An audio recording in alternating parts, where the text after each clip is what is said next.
Warmly welcome to today's channel.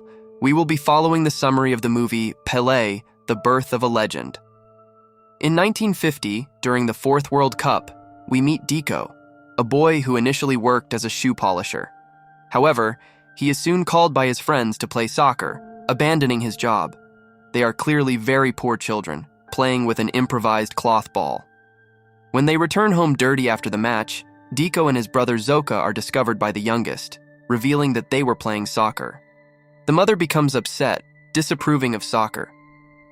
Later, Deco climbs onto the roof of a bar to listen to the World Cup final, but the game ends with Uruguay defeating Brazil 2-1.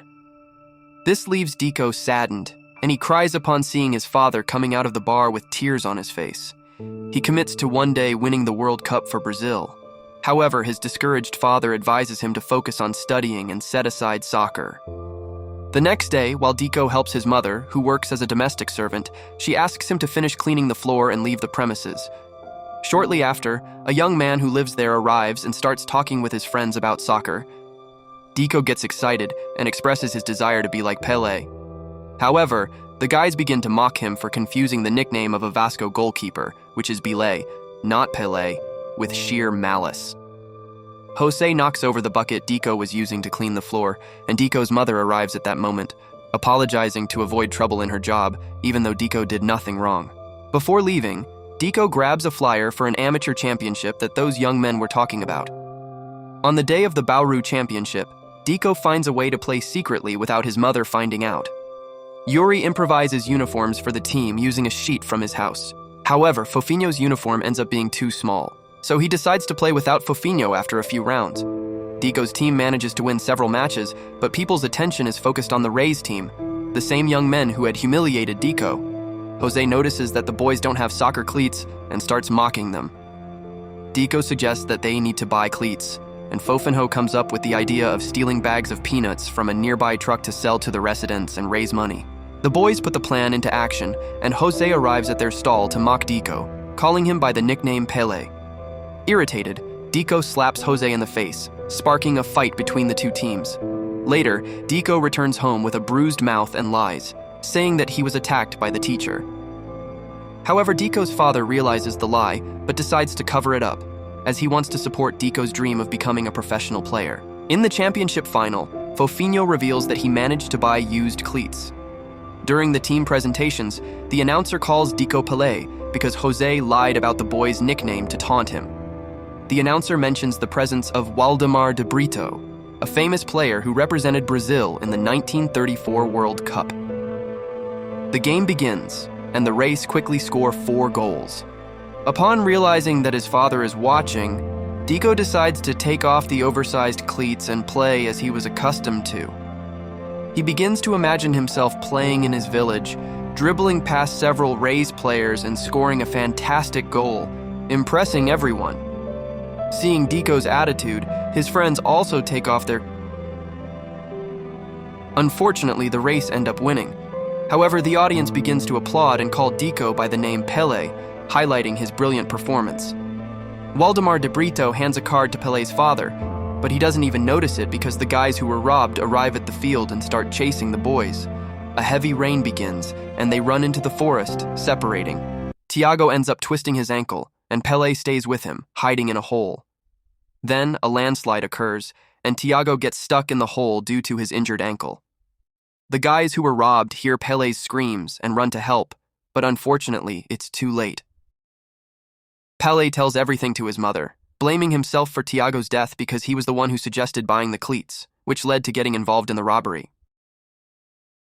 Pelé's parents decide to keep the card that Waldemar de Brito gave them. Pelé gives up playing soccer and starts working with his father at a hospital. Over time, his father notices Pelé's sadness and encourages him to play again, using a mango as a ball to practice juggling. In this way, Pelé rediscovers his love for soccer that had been extinguished by the death of his friend. After a few years, Pelé continues training intensively. Celeste notices her son's happiness as he uses mangoes as soccer balls and decides to change her mind. She contacts Waldemar de Brito, who had always wanted to recruit Pelé. The former player visits the family and invites Pelé to try out for the youth team of Santos. The young man, at just 15 years old, feels uncertain about leaving his family, but ends up accepting because he wants to provide a better life for them. At Santos during the tryout, Pelé receives criticism from the coach, who is prejudiced and claims that he is performing tricks with the ball in an inappropriate manner. However, when the results are announced, Pelé is selected to join the team. Over time, the young man faces difficulties as his humble background makes him less familiar with professional soccer.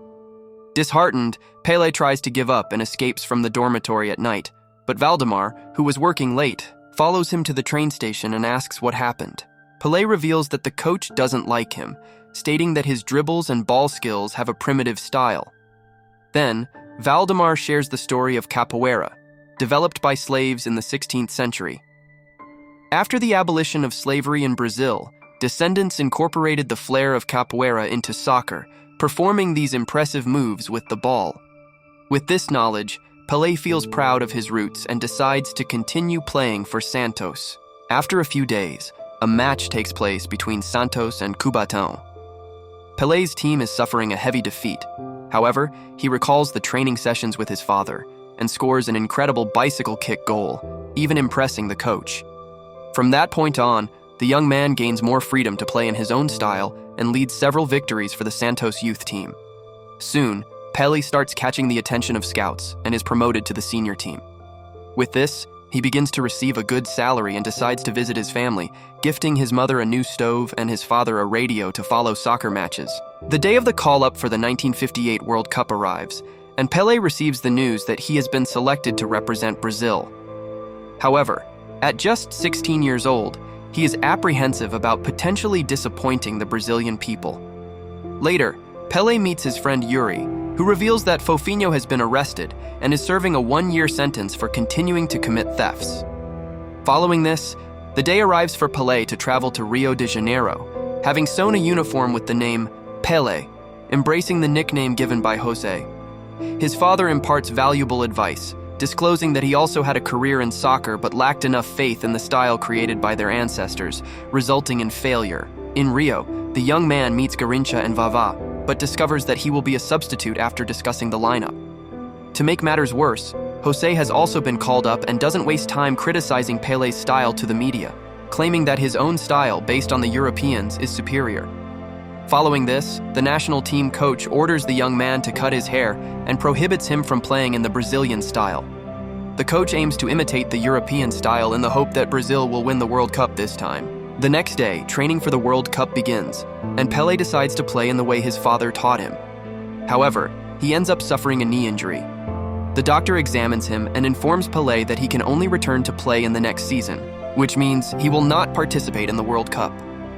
Meanwhile, on the radio, everyone hears the media criticizing the Brazilian national team. After a few weeks, the World Cup begins, and Pelé still has an injured knee. He watches the games on TV, and the commentator mentions that Brazil is considered a big surprise at the moment. Pelé receives special treatment from a friend who uses African herbs to help with the recovery of his knee. Consequently, the boy's knee improves somewhat. However, José and 2 more starters get injured in the match against England. With no other options, the coach is forced to put Pelé into play, even though his knee is not fully recovered. There comes a moment in the match against the Soviet Union when the spectators start mocking Pelé for being considerably smaller than the other players. The referee blows the whistle and the game begins. Garrincha and Vavá score a goal for the team. However, Pelé is easily overpowered by the stronger Russian players. In the end, the team secures the victory. Next, they face France in the semi-finals, but concede a goal in the first half. Pelé decides to wait until halftime to suggest that José replace him. However, José opens up and reveals that he always wanted to play like the Europeans, but changed his mind watching Pelé in action, realizing that the Brazilian style is unique and there's no point in trying to change it, as it is part of our identity. The second half begins, and the young man follows José's advice, chesting the ball and dribbling 3 French players simultaneously, scoring an incredible volley goal. A few minutes later, he scores 2 more goals, leading Brazil to the final. The team spends several days preparing to face Sweden. The day of the press conference arrives, and the Swedish coach begins to mock the Brazilian players, going so far as to call them abnormal. Most people believed that Sweden would easily win. The next day, Pelé notices that the team's morale is low and tries to lighten the mood with a game of not letting the ball touch the ground. However, Garrincha and Zito don't want to participate. Jose, however, supports Pelé and suggests that it might be a good idea. Everyone ends up agreeing, and they start performing various ball tricks in the hotel, going through the kitchen and accidentally knocking over the sugar bowl of an unknown gentleman. They take the ball to a street lake, while the coach watches from afar as the players have fun. He then calls a meeting with them. Recognizing that he made a mistake trying to make them imitate the European style, the coach emphasizes that Brazil has its own style and should be recognized for it, regardless of the game's outcome. On the day of the match, it is revealed that Brazil will need to wear a blue uniform as Sweden chose to use yellow for the final. Meanwhile, everyone follows a game on the radio and TV. In the stadium, the referee blows the whistle, and the match begins. From the start, Pelé is the target of shoves and fouls, but the referee ignores them. At the 4-minute mark, Sweden scores a goal, leaving the Brazilian team disheartened.